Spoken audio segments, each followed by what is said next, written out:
Season 4 has officially arrived, and there's a lot to break down. We got a solid list of changes in the patch notes, plus a few surprises that weren't mentioned at all, because we're going to be covering everything. Also, quick disclaimer, my editor is still out of town, so hopefully by Saturday, we get that editing way much better than I can. First off, Gabe Follower was right once again. Several of the community maps he hinted at have finally been added to the game. According to the patch notes, Valve has added to the following community maps: Warden, Stronghold, Alpine,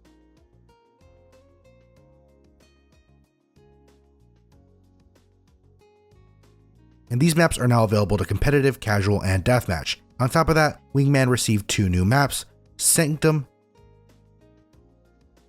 Poseidon. Of course, with the new maps coming in, some had to leave. The following maps have been removed from all game modes, which is Golden, Palacio, Agency, and Rooftop. And probably the biggest change to this update is Anubis is officially returned. Train is gone, so since Anubis is back, Train will probably get balanced overall in the next coming months. Anubis was slightly changed, which I thought maybe it wasn't, but the doors in mid have changed, so it's reversed. The bridge drop near mid was moved towards the other side of mid, which is weird. The bomb site 8 crates were also moved, and a hole on top of E-Box Hall is completely gone. As expected with a new season, all premier ranks have been reset, map groups have been refreshed for competitive play, and Season 4 should last for a bit before we make a new video about a Season 5. We also got some small but interesting weapon adjustments. The MP7 and the MP5 ST received slight buffs.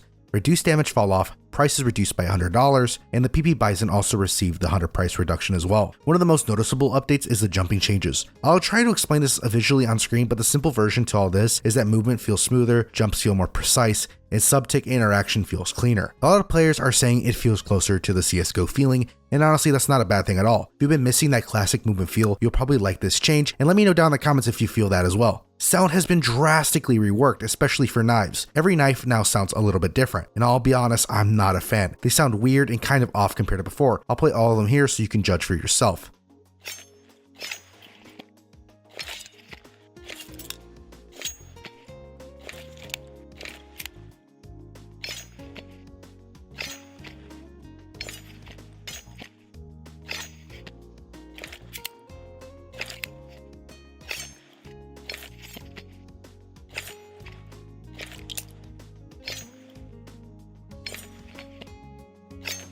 We also got 2 brand new weekly collections, the Harley Quinn collection and the Achroma collection.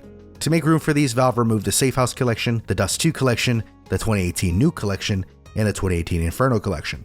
This is actually a pretty big change for collectors and investors. People are claiming that the P250 Sand Dune is a new Bitcoin since it's been removed. A minimal wear one goes for about 23 cents, which before this update was about 3 to 4 cents. Another wild addition is a new weekly limited item costing 125 stars. In our last video, we wanted the AK heat treated, which would have been so sick in Blue Gem, but we got something, the AK-47 Aphrodite, which to put in perspective, to get this 125 stars, which each star costs about 42 cents, and that total roughly is $52.50. And this item is very pattern based, so you can see all the patterns here. But this could be extremely valuable, depending on if you really want to get this, and it's going to cost you kind of a pretty penny to get it. There was also some bugs at launch, but as recording this video, most of them have already been fixed and have deployed all bug fixes. Desert Eagle Blaze pattern issue was fixed, Fade patterns are also fixed as well, the R8 Revolver issue was fixed, and the X-Ray Scanner issue was also fixed as well. Now for the major problem with this update, VAC appears to be way too sensitive right now, and we're seeing a large number of false VAC bans.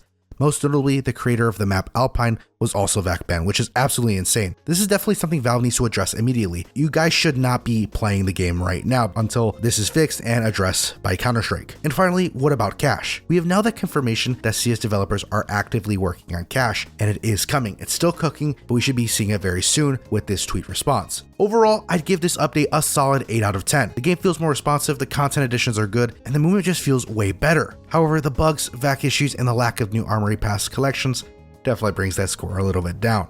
Also, the Spore and Field collection did not leave, and no new collection was added to the Armory Pass, which is disappointing. So there's nothing cooking up with the new gloves or a new knife. But what do you think of this update? Let me know down below in the comments. Also hit the like button and hit the subscribe. Only 6% of you guys are actually subscribed. I'll see you guys in the graveyard. Peace.